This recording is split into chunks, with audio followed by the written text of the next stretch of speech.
አስፈሪው መረጃ ይፋ ሆኗል። ሁላችሁም ጥንቃቄ አድርጉ። የካቲት 7 እግዚአብሔር ከሚያዝንባቸው ቀኖች መካከል ዋነኛው ቀን ነው። ምክንያቱም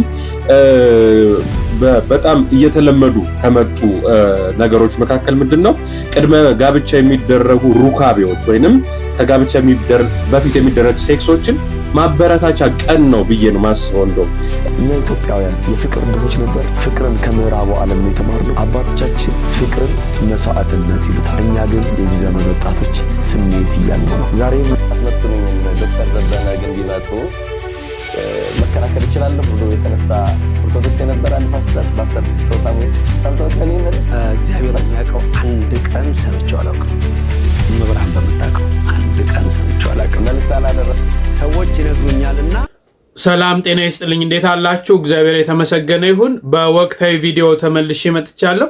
እንግዲህ ዛሬ የካቲት 7 እግዚአብሔር የሚያዝንበት ዕለት ነው ይላሉ መምህራኖቻችን። እንግዲህ ምንድነው የቫላንታይን ዴይ ነው ተብሎ የሚከበረው። ይህ ቫላንታይን ዴይ ማለት ምን ማለት ነው? በዛሬው ዕለት እንግዲህ ጸጸት የሚጀምርበት ወቅትም እንደሆነ እየተነገረ ይገኛል። እኛ ኢትዮጵያውያንስ የፍቅር ድሆች ነበርን ወይ? ከምዕራቡ ዓለም ፍቅርን የወረስነው ለምንድን ነው? የፍቅር ድሆች ነበርን ወይ የሚሉ ነገሮችን እንመለከታለን።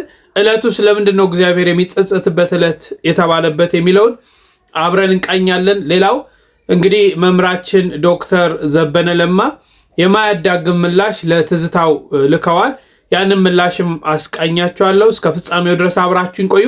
ሁላችሁም እስቲ ይህን ቪዲዮ ላይክ አድርጉት። በኮሜንት ሴክሽን ላይ ፈልጌው ነው። እስቲ ሁላችሁም እግዚአብሔር ይመስገን እያላችሁ ጻፉልኝ። በቅድሚያ እስቲ ዕለቱ ለምንድነው የቫላንታይን ዴይ እግዚአብሔር የሚጠላው ዕለት የሆነው? ጸጸትስ የሚጀምረው ምንድነው የሚለውን በመጀመሪያ እንመልከት። አስፈሪው መረጃ ይፋ ሆኗል። ሁላችሁም ጥንቃቄ አድርጉ። ከቫለንታይን ዴይ 45 ቀናት በኋላ ምን እንደሚፈጠር ታውቃላችሁ? አሃዙ እጅግ በጣም ያስደነግጣል። ባለሙያዎች እንደሚሉት ከቫለንታይን ዴይ 1 ወር ከ15 ቀን በኋላ የውርጃ መጠን በከፍተኛ ሁኔታ ይጨምራል። አበባው ጠውልጎ ቸኮሌቱ አልቆ ጸጸቱ የሚጀምርበት ወቅት ማለት ነው። ፍቅርን ማክበር ደስ ይላል፣ ግን የወደፊት ህይወትን ዋጋ ማስከፈል የለበትም። ስሜታችሁን በኃላፊነት መምራት ነገ ከሚመጣ ጥቁር ጠባሳ ያድናችኋል። ለጓደኞቻችሁ ሼር በማድረግ አስጠንቅቋቸው፣ ከማይሆን እቅድም አስቁሟቸው። የእናንተንም አስተያየት ጻፉልኝ። መልካም ጊዜ። ቫላንታይን እንዳታከብሩ የሚል ሐሳብ ለማቅረብ ነው ወደ እናንተ የመጣሁት። ፌብሩዋሪ 14 በውጪዎች፣ በእኛ ደግሞ የካቲት 7 ቫላንታይን ዴይ ወይም ዴይ ኦፍ ቫላንታይን የተባለ ይከበራል። ወይንም የፍቅረኛ ማቾች ቀን ተብሎ ቀይ ተለብሶ ይከበራል። ያው ውጭ ነው ዋነኝነት ምዕራቡ ነው ይሄንን የሚያደርገው፣ ግን ደግሞ ወደ አፍሪካ ሀገራት መጥቶ ኢትዮጵያም የዚህ መጥፎ ባህል ተካፋይ ሆና እናያለን። በዚህ ጊዜ ከወጡ ዓለም አቀፋዊ ዳታዎች ለመግለጥ ያህል ይሄኛው ፌብሩዋሪ 14 በተደረገ ምሽት ባሉ 1 ወር 2 እና 3 ወር ውስጥ እጅግ ከፍተኛ የሆነ ውርጃዎች ይፈጸማሉ ይላል። ይሄ ዓለም አቀፋዊ መረጃ ነው። ዳታው እጅግ በጣም ብዙ ውርጃዎች በዓለም ይፈጸማሉ። እጅግ በጣም ብዙ እርግዝናዎችም በዛው ልክ ይፈጸማሉ።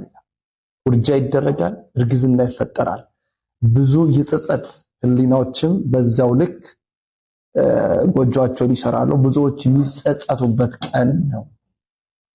ብዙዎች አጓጉል ስሜት ሱስ ውስጥ የሚገቡበት ቀን ነው። ይህ የዕለቱ የዝሙት ቀን ነው ቢባል ማጋነን አይሆንም። አብዛኛዎቹ ታያችሁ ሩም ተይዞ እንደዚህ ተደርጎ ንጋት ላይ ነው የሚያውቁት ራሳቸውን። ሲያዩት ግን ላካ የነበሩበት ነገር ትክክል አልነበር። በወራት ውስጥ ደግሞ ሌሎች አጓጉል ነገሮች ይፈጠራሉ። እውነተኛ ያልሆነ ፍቅር፣ የውሸት ፍቅር፣ ማስመሰል ያለበት ፍቅር፣ ያ ሆኖ መጨረሻ ላይ የሚያቅሉት ደግሞ ጸጸት ነውና ይህ ፍጹም ስህተት ነው። ትክክለኛና እውነተኛው ስርዓት በቤተ ክርስቲያን የሚደረግ ነው። እጮኝነትም በንስሐ አባት የሚመራ ወደ ፍቅር የማያድግ ጓደኝነት ደግሞ ወይም ወደ ትዳር የማያድግ ጓደኝነት ትክክል አይደለም፣ አግባብነትም የለውም። ቀድሞ የሚደረጉ ሩካቤዎችም ኋላ ጸጸትን እንድናተርፍ እንጂ በጎ ህሊና እንዲኖርን አያደርግምና ፌብሩዋሪ 14 ወይንም በእኛ የካቲት 7 ቅዳሜ የሚደረገው የዝሙት ቀን ቫላንታይን የተባለ የሚደረገው ቀንን በጣም በጣም አደገኛ ስለሆነ በአስቸኳይ እንድትጠነቀቁ ወንድማዊ መልእክቴን ለማስተላለፍ ወዳለው። የተጸጸታችሁ ይሄ ነገር የገጠማችሁ ካላችሁ ኮመንት አድርጉ።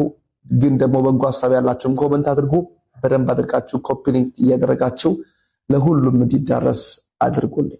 የካቲት 7 እግዚአብሔር የሚያዝንበት ቀን መካከል ዋነኛው ቀን ነው ብዬ የሰራሁት ቪዲዮ ላይ እንግዲህ ሪፖርት ተደርጎበት ቪዲዮ እንዲወርድ ተደርጓል። ኮሚኒቲ ጋይድላይን ተላልፈሃል ተብሎ ቪዲዮ ከረንትሊ ጠፍቷል፣ ሪሙቭ ሆኗል ማለት ነው። ሰላም እንዴት ናችሁ? እኔ ዲያቆን አብርሃም ነኝ። እንግዲህ በተቻለ መጠን ይሄን ቪዲዮ የተለያየ ሰው ጋር እንዲደርስ እንግዲህ ሪፖርት ስላተደረገበት ድጋሚ መስራቴን አላቆምም። ትክክል ያልሆነን ነገር ትክክል አይደለም ማለት ትክክል ስለሆነ ማለት ነው። የካቲት 7 እግዚአብሔር ከሚያዝንባቸው ቀኖች መካከል ዋነኛው ቀን ነው። ምክንያቱም በጣም እየተለመዱ ከመጡ ነገሮች መካከል ምንድነው ቅድመ ጋብቻ የሚደረጉ ሩካቤዎች ወይንም ከጋብቻ በፊት የሚደረግ ሴክሶችን ማበረታቻ ቀን ነው ብዬ ነው ማስበው። እንደው ለፍቅረኛሞች ቀን ተብሎ ሩም ተይዞ አበባ ተደርጎ ምናምን በሴሬሞኒ አይደለም። ዋናው ጎሉ ምንድነው? አብሮ ማደር፣ አብሮ መተኛ፣ ከጋብቻ በፊት ፍቅረኛዬ ነው ቋቋለው እኮ በማለት ራስን አሳልፎ ለርኩሰት መስጠት ነው። መጽሐፍ ሲናገር በጋብቻ ውስጥ የሚገኝን ሩካቤ ወይ ነው የሚደረግ ሩካቤ ቅዱስ እንደሆነ መኝታውም ቅዱስ እንደሆነ ይናገራል። በቅዱስ ጋብቻ ውስጥ የሚደረግን ነገር ማለት ነው። ፍቅር ለመገላለጽ የግድ አንድ የካቲት 7 አይደለም መጠበቅ ያለበት። አመቱን ሙሉ ፍቅርህን መግለጽ ትችላለህ፣ መግለጽ ትችያለሽ። ምንም የሚይዝ ነገር የለም። እንደውም የሰነፍ ሰው ስራ ይመስለኛል አንድ ቀን ጠብቆ ፍቅርን ለመግለጽ ቀኖችን ስፔሲፊክሊ እንትን አድርጎ መሄድ ማለት ነው። አሁንም ቢሆን በዚህ ቀናት ላይ ባለፉት አመታቶች ላይ ካየናቸው ነገሮች መካከል ሩሞች ቢዚ ናቸው፣ ሆቴሎች ቢዚ ናቸው፣ ቤርጎች ቢዚ ናቸው። በቅርብ ዓመታት ውስጥ ከወጡ የሕክምና መረጃዎች መካከል አዲስ አበባ በኤችአይቪ ኤድስ ቁጥር በመያዝ ከጋምቤላ ቀጥሎ ስታተሱ የሚያሳየው እንደዛ ነው። ይሄ ማለት ከ18 ዓመት እስከ 4 ዓመት ያሉ ወጣቶች ላይ ነው በጣም ቫይረሱ የተገኘባቸው ወይንም ለቫይረሱ ተጠቂ ሆነው ያሉት ማለት ነው። ይህ የሚያሳየው ልቅ የሆነ ግብረ ስጋ ግንኙነት የሚደረግበት ካለ ጋብቻ ካለ እግዚአብሔር ፍቃድ የሚደረጉ ግንኙነቶች በሙሉ ለበሽታ ለርክስና የሚያጋልጹ ዝሙት ነው ማለት ነው። አሁንም ቢሆን ድጋሚ መናገር የምፈልገው የካቲት 7 አብዛኛው ሰው ፍቅርን ወይንም ይሄ አንድ ሰው ለአንድ ሰው ዋጋ መክፈልን ወይ አንድ ሰው ለአንድ ሰው ተደጋግፎ ወደ መንፈሳዊ ህይወትና ከአንድ ወደ ልዕልና ወደ እግዚአብሔር መንግስት ልዕልና የመድረስ ጉዳይ ሳይሆን ምንድነው ዝሙትን ከዛ በዘለለ ደግሞ ከዝሙቱ በዘለለ ደግሞ ማለት ነው አጋንንት እንዲሰለጥንባቸው የመፍቀድ እግዚአብሔር አንተ ሳታስፈልገን እኛ በራሳችን ህይወታችን መምራት እንችላለን የሚል ቀን ነው። አሁንም እኔም ሪፖርት አድርገው ቢያዘጉት አይ ዶንት ኬር፣ ግን መናገር ትውልዱን ኪፕ ማድረግ ካለብን በዚህ መንገድ ነው ብዬ ነው። ስለዚህ ስታተሶች እያየን በሽታ ቁጥሮች እየጨመሩ ነው። ኤችአይቪ 90ዎቹ ላይ በጣም ሲፈራ እንደዚህ ሲንቀጠቀጥለት የነበረ ሰው አሁን ሰው ጉንፋን ይፈራል። ኤችአይቪ ያለውን ላይ አይመስሎም። ልቅ የሆኑ ግብረ ስጋ ግንኙነቶች በስተዋል፣ በሽታዎች በስተዋል፣ አቦርዥን በጣም ነው የሚበዛው። ያልተፈለገ እርግዝና፣ ያልተፈለገ ልጅ ማስወረድ የሚመጣው በእንደዚህ አይነት ቀኖች ላይ የሚፈጠሩ ስህተቶች ናቸው። ስለዚህ ራሳችሁን ጠብቁ ለማለት ነው። መልካም ጊዜ። እንግዲህ እንደሰማችሁት ነው። ዋናው ግልጽ አድርገን ነገሩን ስናይ ዕለቱ የመዳራት ቀን ነው። በርካታ ሰዎች በዚህ ዕለት ክፉ ነገር ሲያደርጉ ማለቴ ክፉ ነው ምላችሁ ከጋብቻ በፊት የሚደረግ ነገር ማለት ነው። ህጋዊ ሳንሆን ቤተክርስቲያን ሳትፈቅድልን አንድ ሳንሆን የሚደረግ ከዚህ ከአውሮፓውያኑ ዓለም ቫላንታይን የሚለውን ምን እንደሆነ እንኳን ትርጉሙ ለምን እነሱ ይሄን እንደሚያከብሩት እንኳን ሳይገባን የፍቅረኛ ማቾች ቀን እያለን እግዚአብሔርን የምናሳዝንበት ዕለት ነው። እውነት አንዲት ዕለት ብቻ ነው እንዴ ለፍቅረኛ ማቾች ቀን ያላት? በዚህች ዕለት ብቻ ነው ፍቅር መገላለጽ የሚቻለው? ቤተክርስቲያን ማንም አንድ ወንድ ለአንድ ሴት፣ አንድ ሴት ለአንድ ወንድ ብላ ነው የፈቀደችው። ይህስ መቼ ነው? ስርዓተ ጋብቻ ከተፈጸመ በኋላ ነው እንኳን የግብረ ስጋ ግንኙነት ሩካቤ የሚፈጸመው። ዛሬ ግን በተለያየ በከተማችን ውስጥ በጣም በሚያሳዝን ሁኔታ የቫላንታይን ዴይ ከኛ ጋር ነው አክብሩ እያሉ አልጋዎቻቸውን ያሳያሉ። የሚያዘጋጇቸውን ኮንሰርቶች ያሳያሉ። በዚህ ላይ ምን አይነት ዳንስ፣ ምን አይነት ዘፈኖች፣ ምን አይነት ምሽት እንደሚያሳልፉ ያሳያቸዋል። ይሄ ምንድን ነው? እነሱ ገንዘባቸውን ለማግኘት ነገር ግን አልሆነ ነገር ውስጥ ወደ አልሆነ ነገር ውስጥ የሚታይበት ማለት ነው። እንግዲህ ጸጸት የሚጀምርበት ዕለት ነው። አዎ ዛሬ በስሜታዊነት ሆነን የምናደርገው ነገር ነገ ከነጎዳ ወር ካለፈ በኋላ በርካታ ነገሮች ጽንስ ይፈጠራል። በርካታ ዶክተሮች እንደሚሉት ከወራት በኋላ ከፍተኛ የውርጃ መጠን ይከሰታል ብለው በተለያየ ጊዜ ይናገራሉ። ይህ የሚያመጣው ምንድን ነው? ሳናስበው፣ ሳንፈልገው፣ ሳናቅድበት ጋብቻ ትዳር ሳይኖረን የምንፈጽመው የግብረ ስጋ ግንኙነት በርካታ ሴቶች ድንግልናቸውን የሚያጡበት ዕለት ነው። ይሄ በእግዚአብሔር ዘንድ የተወደደ አይደለም፣ የተፈቀደ አይደለም፣ ሰይጣናዊ ስራ ነው። ከህግ ውጭ የሆነ ስራ ነው ማለት ነው የሚሰራው። ስለዚህ ይህን ቤተክርስቲያን ታወግዛለች። አታድርጉ፣ ወደዚህ ጎዳና አትሂዱ፣ ወደዚህ መንገድ አትሂዱ ብላ ቤተክርስቲያን ታወግዛለች ማለት ነው። እንደው ቤተክርስቲያን የፍቅረኛ ማቾችን ቀን በቤተክርስቲያን እንዴት ይታያል? እንዲሁም ደግሞ እኛ ኢትዮጵያውያን እውነት የፍቅር ድሆች ነበርን የሚለውን ሁለት ነገሮች እስቲ ተመልከቱ። የፍቅረኞች ቀን በመባል የሚታወቀው ልምምድ የነጮቹ አዲስ ዓመት በገባ በሁለተኛው ወር በ14ኛው ቀን የሚከበር እኔ ነኝ ባለቤቱ የሚል የእምነት ተቋም ሆነ ዓለም አቀፋዊ ድርጅት የማይጠቀስለት ከበራ ነው። ነገር ግን በርካታ የሀገራችን በተለይም የኢትዮጵያ ኦርቶዶክስ ተዋሕዶ እምነት ተከታይ ወጣቶች ይህን ከበራ ከጾታ ጓደኞቻቸው ጋር ሲያከብሩ ይስተዋል። በቅድስት ቤተክርስቲያናችን ፍቅር የሚለው ሀሳብ ትልቅ ስፍራ የሚሰጠውና ቀጥታ ከመጽሐፍ ቅዱሳችን የሚቀዳ ትርጉሙም እግዚአብሔር አምላካችን እንደሆነ የሚመራ ጠንካራ ሀሳብ ነው። እግዚአብሔር ፍቅር ነው። በፍቅር የሚኖር በእግዚአብሔር ይኖራል፣ እግዚአብሔርም በእርሱ ይኖራል። እንግዲህ ክርስቲያን እንደ ክርስትናው መጠን ፍርሃትና ጥፋት በሌለበት ከእግዚአብሔር በሆነ መኖር ውስጥ ሊኖር ይገባል። ይህም በሕይወት ዘመኑ ሁሉ እንጂ ቀን እየለየና እየከፈለ እንደሆነ አይጠበቅም። ስለሆነም የፍቅረኞች ቀን ብሎ ቀን ወስኖ ከበራ መፈጸም አይወክለውም። ከዚህም ውጪ በዚህ በፍቅረኞች ቀን የሚደረገው የአከባበር ሁኔታ ቅዱሱ መጽሐፍ እንደነገረን በቅድስናና ቅድስት ቤተክርስቲያን ለእጮኞች በሚመክረው የሕይወት መንገድ የታጠረና የተጠበቀ በአምላካችን መንፈስ ውስጥ እንዳለን የሚነግረን ሳይሆን በመጠጥና ልዩ ልዩ ስጋዊ ሀሳቦች የሚፈጸምበት በመሆኑ ነገሩ ከማን ነው ብለን ቆም ብለን እንድናስብ የሚገፋ ሆኖ እናገኘዋለን። ጠቢቡ እንዲህ ሲል ይጠይቃል፣ ዋይታ ለማን ነው? ሐዘን ለምን ነው? ጠብ ለማን ነው? ጩኸት ለማን ነው?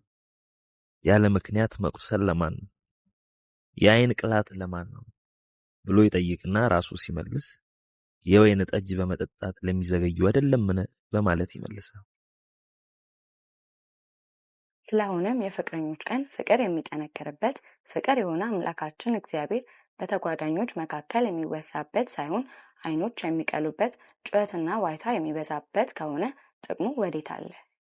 ስለሆነም ክርስቲያኖች ዋኖቻቸውን የሚመለከቱና ፍለጋቸውን የሚከተሉ እንደመሆናቸው መጠን ውድ የሆነ የእጮኝነት ጊዜያቸውን በፍቅር ስም በሚፈትን ገጠመኝ ሳይሆን አባቶቻችን ባኖሩልን የተሻለ መንፈሳዊ ጥበብ እግዚአብሔርን በመፍራት እናሳልፈው በማለት እንመክራለን። እኛ ኢትዮጵያውያን የፍቅር ድሆች ነበር። ፍቅርን ከምዕራቡ ዓለም ነው የተማርነው። አባቶቻችን ፍቅርን መስዋዕትነት ይሉታል። እኛ ግን የዚህ ዘመን ወጣቶች ስሜት እያልነው ነው። ዛሬ የምናየው ቫለንታይን በብዙዎቻችን ሕይወት ላይ የስነ ልቦና ጫናን ፈጥሯል። ፍቅረኛ የሌለው እንዲጨነቅ፣ ፍቅረኛ ያለው ደግሞ እንዲሳሳት የሚያደርግ ማዕበል ሆኗል። እስቲ የታሪክንና የሃይማኖት እውነታን ወይም ታሪኩን እንመልከት። ቫለንታይን ማን ነው? ታሪኩ የሚወስደን ወደ 3ኛው ክፍለ ዘመን ወደ ጥንቷ ሮም ነው። በዚያን ጊዜ ቅዱስ ቫለንታይን የሚባል ካህን ነበር። በእኛ አሃት ወይም ደግሞ በኦሪየንታል አብያተ ክርስቲያናት ተቀባይነት የላቸው። ነገር ግን በኢስተርንና ዌስተርን አብያተ ክርስቲያናት ተቀባይነት አለ ወይም እንደ ቅዱስ ይታያል። ወይም ደግሞ በካቶሊክ፣ በአንግሊካል፣ በሉተራውያን አብያተ ክርስቲያናት ይህ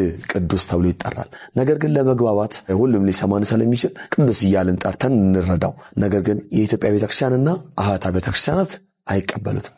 ነገር ግን አሁንም በማይግባባን ቋንቋ አብረን እንቀጥላለን። በዚያን ጊዜ ቅዱስ ቫለንታይን የሚባለው ካህን ንጉሠ ነገሥቱ ቀላውዲዮስ ወጣቶች ካገቡ ለጦርነት አይሆንም ብሎ ጋብቻን በሕግ ከለከለ። ነገር ግን ይህ ቅዱስ አባት ጋብቻ ቅዱስ ነው በማለት ወጣቶችን በድብቅ ያጋባ ነበር። ልብ እንበል፣ እርሱ የሞተው ሰዎች በዝሙት እንዲወድቁ አይደለም፣ ሰዎች በቅዱስ ጋብቻ እንዲኖሩ ነው። በመጨረሻም ምን ሆነ? ታሰረ። ስለ እውነትም አንገቱን ተቀላ፣ ሰማዕትም ሆነ። ታዲያ ዛሬ እኛ የምናከብረው በዓል ያንን ቅዱስ ያስባል? በፍጹም። ዛሬ የምናየው የንግድ ዓለም ትርፍ ማግኛ ያደረገው የፍትወት ገበያ ነው። የቤተ ክርስቲያናችን ሊቃውንት ፍቅርን በሁለት ይከፍሉታል። ፍቅረ እግዚአብሔርና ፍቅረ ቢጽ ይላሉ። እግዚአብሔርን መውደድና ወንድምን መውደድ። እኛ ግን በተጨማሪ ፍቅረ ዝሙትን ጨምረናል። ዛሬ ዓለም ቫላንታይን እያለች የምታስተዋውቀን ፍቅረ ዝሙትን ነው። ታላቁ ሊቅ ቅዱስ ዮሐንስ አፈወርቅ እንዲህ ይላል፣ ውበትን በመመልከት የሚመጣ ፍቅር አይደለም፣ ስጋዊ ፍትወት ነው እንጂ ውበት ሲጠፋ ስሜቱም አብሮ ይጠፋል ይለናል። እኛ ወጣቶች ዛሬ ወደድኩት የምንለው ሰው በባህሪው ነው ወይስ በለበሰው ልብስ? ዛሬ አበባ ሰጥተን ነገ የምንረሳው ፍቅር ክርስቲያናዊ ሊሆን አይችልም። መጽሐፍ ቅዱስ ፍቅር አይቀናም፣ ፍቅር አያስመካም፣ ፍቅር ይታገሳል ይላል በአንደኛ ቆሮንቶስ ምዕራፍ 13 ላይ። ዛሬ የምናየው ቫላንታይን ግን በፉክክር በማስመሰልና በትዕቢት የተሞላ ነው። ትዕግስትን በማጣት የተሞላ ነው። እስኪ ራሳችንን እንይ። በዚህ ቀን ስንቶቻችንን ብቻዬን ነኝ ብለን ድብርት ውስጥ የምንገባው? ስንቶቻችንን ጓደኞቻችን ፎቶ ሲለጥፉ አይተን በስሜት ተገፋፍተን ያልተገባ ግንኙነት ውስጥ የምንገባው? እኛ ወጣቶች እሳት ነን። እሳታችን ግን ቤትን የሚያሞቅ መሆን አለበት እንጂ ቤትን የሚያቃጥል መሆን የለበትም። የኢትዮጵያዊነት ውበት አይናፋርነት ነበር። ዛሬ ግን ሁሉንም ነገር አደባባይ አውጥተነዋል። ታላቁ ሊቅ ኢትዮጵያዊ ቄርሎስ አባ ጊዮርጊስ ዘጋስጫ በመጽሐፈ ምስጢር ላይ ስለ ንጽህና ሲናገር ንጽህና የነፍስ መስታወት ናት፣ በኃጢአት የምትቆሽሽ ከሆነ አምላክን ልታይባት አትችልም ይላል። ዛሬ ለቫላንታይን ተብሎ የሚደረጉ የጭፈራ ግብዣዎች፣ በጨለማ የሚደረጉ ስብሰባዎች፣ እነዚህ የኛ አይደሉም። እኛ እኮ በጉብዝና ወራት ፈጣሪን አስብ ተብለን የታዘዝነን። ፈጣሪን ማሰብ ማለት ደግሞ በስርዓት መኖር ማለት ነው። ፍቅርን የምንገልጸው በሆቴል አልጋ ላይ ሳይሆን በቤተ ክርስቲያን መንበር ፊት በቁርባን ለመኖር ስንዘጋጅ ነው። እኛ ኦርቶዶክሳውያን ወጣቶች አንድ እውነት መረዳት አለብን። ቤተ ክርስቲያን የምታውቀው የንስሐ አባት የሚያውቀው የጋብቻን ጥያቄ ብቻ ነው። በጨለማ የሚደረግ በድብቅ የሚካሄድ ቦይፍሬንድ ገርል ፍሬንድ የሚባለውን ግንኙነት የኛ አይደለም። ከዛም ባለፈ በባህላችን እንደው በወዳጅነት ቤተሰብ ለቤተሰብ ተጠያይቆ እሷ እንደው የኔ ወዳጅ ነች ወይም ደግሞ ፍቅረኛ ነች ተብሎ እንኳን ቢጠየቅ ነውር ኖሮበት አይደለም። ነገር ግን ዛሬ ቤተሰብ በማያውቅ ወደ አደጋ በሚያጋልጥ መልኩ በምንገባበት ስሜት ውስጥ ወዳልተፈለገ በፊልም ተጽዕኖ ማህበራዊ ሚዲያ ላይ በምናያቸው የውጪ ተጽዕኖዎች ወድቀን የፍቅረኞች ቀንን በልዩ ሁኔታ ለማክበር ፍቅረኛ አለኝ ብሎ ለማለት ወይም ደግሞ በዛ ሰበብ ብዙ የኃጢአት ድርጊቶችን ለመከወን እንዘጋጃለን። ይህ ቀን እኛ ወጣቶች በስሜት ተገፋፍተን ወደ ኃጢአት እንድንገባ ጫና ይፈጥራል። ተፈላጊ አይደለሁም የሚል የዝቅተኝነት ስሜት እንዳይሰማን እንጠንቀቅ። የኛ ዋጋ የሚለካው በሰው ላይክ ወይም በስጦታ ብዛት አይደለም። አንተን ለመፍጠር እግዚአብሔር ጥበቡን ተጠቅሟል።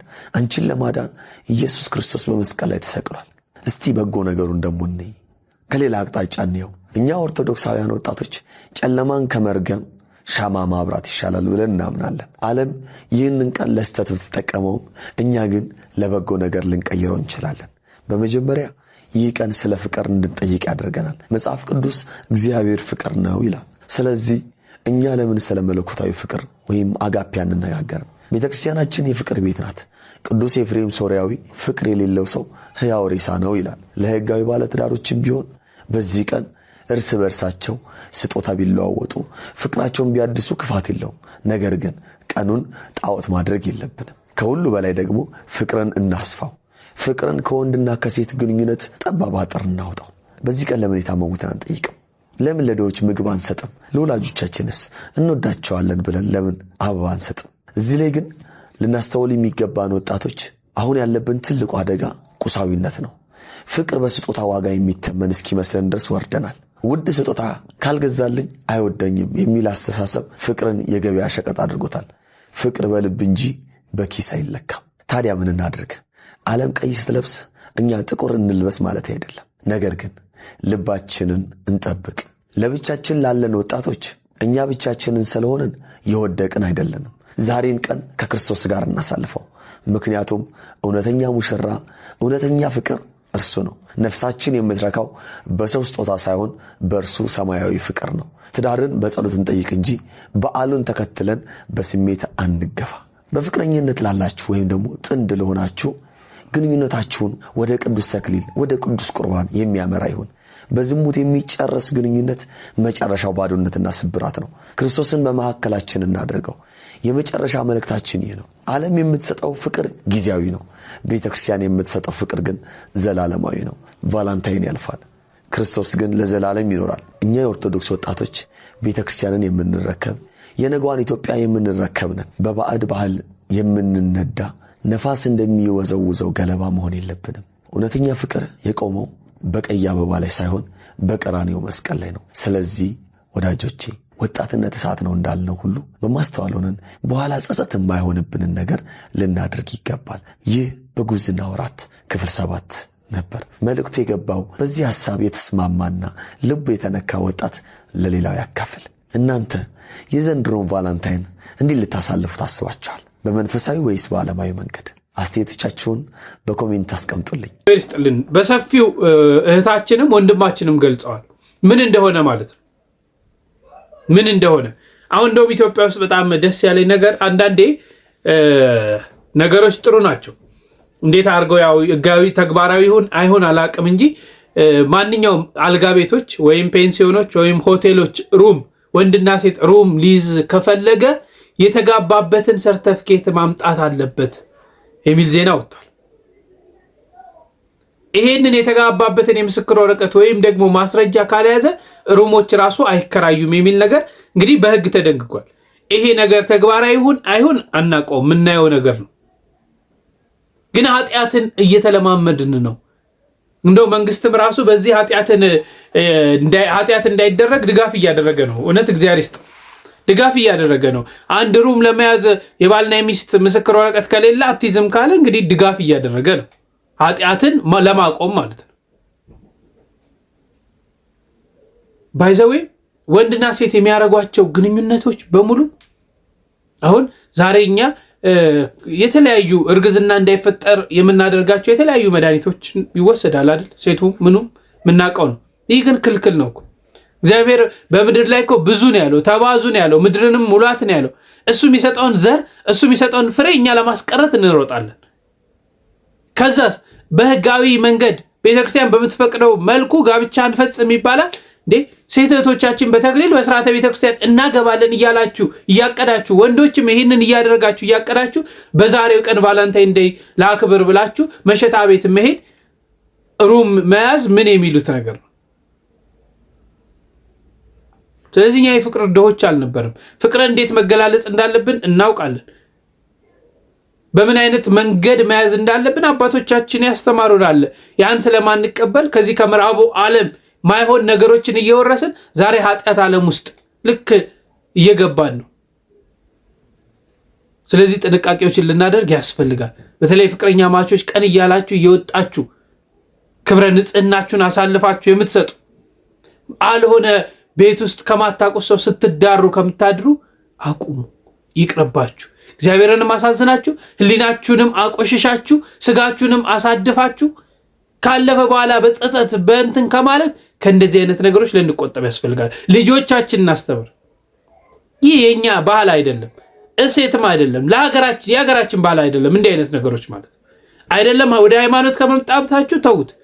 በየትኛውም ሃይማኖት የሚፈቀድ አይደለም። ወደ ሃይማኖት መምጣቱን ትተን እንደ ሀገር ኢትዮጵያዊ በመሆናችን ብቻ ባህላችን አይደለም፣ ወጋችን አይደለም፣ ስርዓታችን አይደለም። ስለዚህ ከዚህ ድርጊት እንቆጠብ። እሺ ወደ ሁለተኛው አጀንዳ ስናልፍ እንግዲህ ትዝታው ታስታውሳላችሁ ከዲያቆን ዘማርያም ጋር ስለ ታቦት ውይይት እናድርግ ብሎ ግብዣ ሲጋብዘው አንተ ጸበል ቀጂነ፣ አንተ ድምፅ ቀጂነ፣ አንተ አትመጥነኝም፣ የሚመጥኑኝ እነ ዘበነ ለማ ናቸው፣ እነሱ ከመጡ ከነሱ ጋር አወያያለሁ ብለው ነበር። እንግዲህ መምህር ዘበነ ለማ ይሄንን እንግዲህ ነግረዋቸው ምላሽ ሰጥተዋል። ጥሩ አስተማሪ ነገር ነው፣ እንስማው።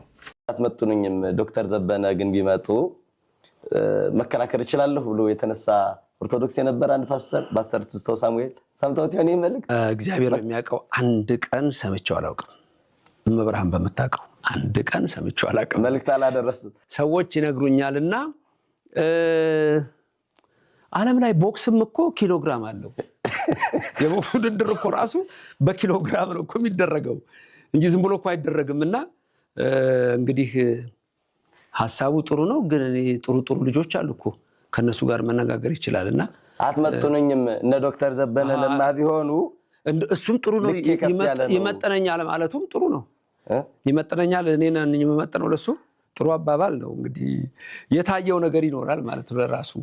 ለራሱ ያስብናል። ግን ቅድም እንዳልኩ ነው መምህር ሁሉ ነገር ንግግር መስመር አለው። በዛ መንገድ ነው እንጂ ነገሮች የሚሆኑት ከዛ ባለፈ የሚሆን ነገር የለም።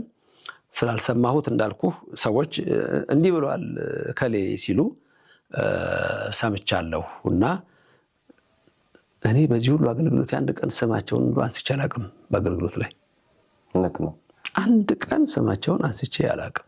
ለምን ነው ማነሳው?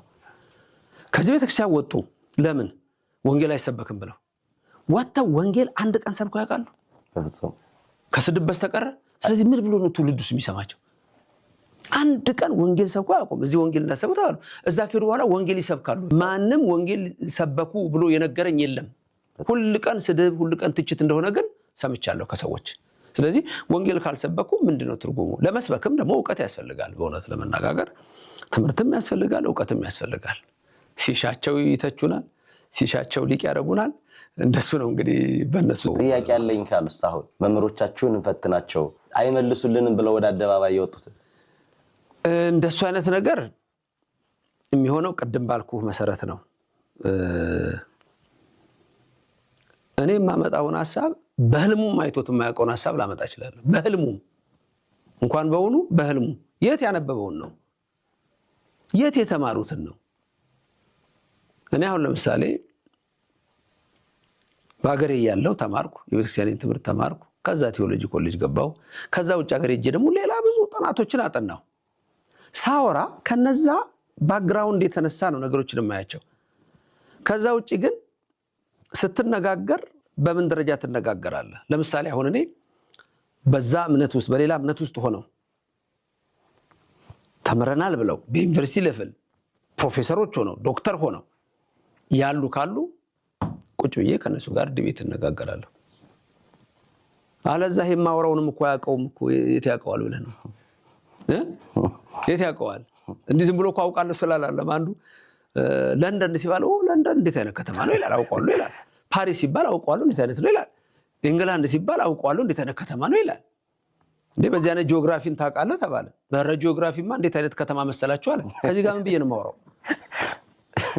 እንዴት ነው የምነጋገረው?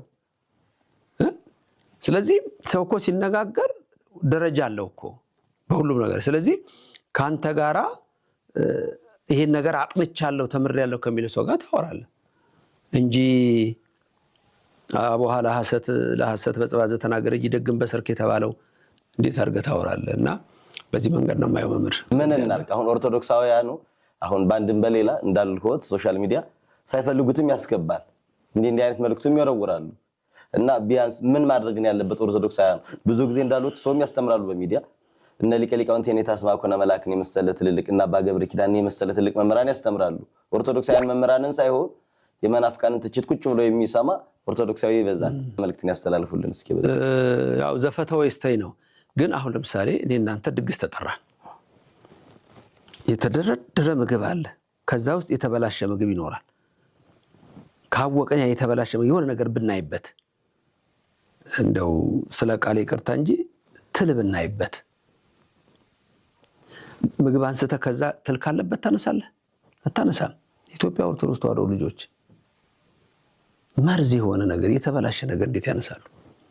አንድ በርሜል ውሃ ውስጥ እኮ አንድ ብልቃጥ መርዝ ታጠፋለች እኮ ታበላሻለች። ስለዚህ ለምን ቴክኖሎጂው ቢያመጣው ከእንደዚህ አይነት ከመስማት ምንድነው የሚሰሙት? ለህይወታቸው መመሪያ ነው ወይስ ተሳዳቢ ሰምተው እነሱም ተሳዳቢ ነው የሚሆኑት? ሰው እኮ እንትፍ የሚለው ፉት ያለውን ነው። ውሃ ፉት ብዬ እንትፍ ብል ውሃ ነው። ኦሬንጅ ጁስ የብርቱካን ጭማቂ ፉት ብዬ እንትፍ ብል ጁስ ነው። ቡና ፉት ብዬ በተፋ ቡና ነው። ስለዚህ ሰዎች ምን እንደሚሰሙት ቅዱስ ያሬድ እኮ በረከቱ ይደርብን አይንም ይጾም ጆሮም ይጾም አፍም ይጾም የሚለው እኮ ሌላ ነገር እኮ የለውም። ስለዚህ ለምንሰማው ነገር እኮ መጠንቀቅ አለብን። በነገራችን ላይ ክፉ ነገሮች የሰው ልጅ ሲሰማ ከሚያደነቁሩት ነገሮች አንዱ እሱ ነው። የሰው ልጅ 5 ነገሮች ወደ 4 ነገሮች ልቡን ብሩህ ያደርጉታል። እንደዚሁ ደግሞ ተቃራኒዎቹ እንደዚሁ ህሙግ የሆኑ ነገሮች ናቸው፣ ያጠፉታል። ስለዚህ የምንበላውን የምንጠጣውን እንደምንጠነቀቅ ሁሉ የምናየውንና የምንሰማውን ነገሮች ሁሉ መጠንቀቅ ይኖርብናል ብዬ አምናለሁ። እነዚህ ታላላቅ መምህራን ሳይቀሩ ሲተቿቸው ሰማለሁ ሲያወሩና ትላንት አስቼ ነበር አለቃ ገብረሃና አንዱ የተማረውን ሰው ደንቆሮ ብሎ ሰደበው። የተማረ ሰው እኮ ነው ደንቆሮ አለው። ከዛ በኋላ ግራ ገብቷቸው ሊያስታርቁ ነው ሰዎች መጡ። አለቃ ምን እየሰሩ ነው አላቸው። ስም ተለዋውጦብኝ ባካችሁ እሱን ለመመለስ እየታገልኩ ነው አሉ። ደንቆሮ የተማሩት ናቸው። የተማረውን እኮ ነው የመጽሐፉን መምህር እኮ ነው። ተሳዳቢ ያልተማሩት ናቸው። ኧረ ዝም ብሎ ጨዋ ነው። ጨዋ እኮ እውነት ነው። እነዚህ እኮ ሁሌ እኛን ሲተቹን፣ ሲሰድቡን፣ ሲያንቋሽሹን አንዴ የተለያየ ነገር ሲያደርጉን ነው የምናውቃቸው። ወንጌልን ሲሰብኩ አይተን አናውቅም። ሰው ወንጌልን ለመስበክ ማወቅ ያስፈልጋል። እውቀት ሊኖር መማር፣ ማንበብ፣ መጠየቅ፣ እግዚአብሔር ሚስጥር መግለጥ ያስፈልጋል። ይሄ ነገር በሌለበት ነው ትችቶችን የሚያቀርቡት እና እስከ ሰዎች ጋር እንኳን ለመነጋገር ፕሮሲጀር አለው። ዝም ብሎ ተነስቶ መነጋገር አይደለም። ሰው እየተሳደበ ከተሳደቢ ሰው ጋር አንዷ ህፃን እኔ ይበቃዋለሁ እንኳን ዘበነ እኔ ራሱ ለነዚህ ሰዎች ይበቃቸዋለሁ የሚሉ ነገሮችን ስታስተላልፍ እንደው ነበር። ራስን ማክበር ራሱ ያስፈልጋል። አንዳንዴ መቼም እንትና ትዝታው መጥቶ ለኦርቶዶክስ የሚጨምርላትም ወጥቶ የሚቀንስላትም ነገር የለም የራሱ ነፍስ ከመጥፋት ውጭ ማለት ነው። ስለዚህ ቤተክርስቲያንን ስንናገር እናስተውል፣ እናውቃለን ለምን ይሄን ያህል ቤተክርስቲያኒቷ ላይ ሙጥኝ እንዳሉ። ማንም ትኩረት አይሰጣቸውም። ሲጠፉ ሲረሱ ግዴታ የሆነ አጀንዳ ይዞ መጥተው ብቅ ይላሉ። ያ አጀንዳ ምንድነው? ይቺን ቤተክርስቲያን መሳደብ፣ ይቺን ቤተክርስቲያን መናገር ነው። በምን ትኩረትን ይሳቡ? ስለዚህ መምራችን የመለሱትን ምላሽ አይታችኋል። በርካታ ነገሮችን ከውስጡ እንዳገኛችሁ ተስፋ አደርጋለሁ። ይቺ ቤተክርስቲያን ግን ንጽሕት ቅድስት ናት። በዚች ሃይማኖት ውስጥ በመኖራችሁ ብቻ ልትኮሩ ልትደሰቱ ያስፈልጋል። እግዚአብሔርም አሁን በሃይማኖታችን ጸንተን በጎ ምግባር መልካም ስራዎችን ሰርተን በንስሐ ሕይወት ተመላልሰን ስጋውን በልተን ደሙን ጠጥተን ደግሞ መንግስቱን እንድንወርስ የአምላካችን ቅዱስ ፈቃድ ይሁንልን። የሚመጣው እንግዲህ የፊታችን ሰኞ የካቲት 9 የሚጀምረው የአብይ ጾም በዓል በሉት ጾም ነው። ለነፍሳችን በዓል ደስታዋ ነውና ይህንን ጾም ጾመን እግዚአብሔር አምላክ ደግሞ ጠብቆላችንንም ለብርሃነ ትንሣኤው ያደርሰን። በሌሎች መረጃዎች በሌሎች አስተማሪ ትምህርቶች እመለሳለሁ። እስከዛ ቸር ቆዩልኝ።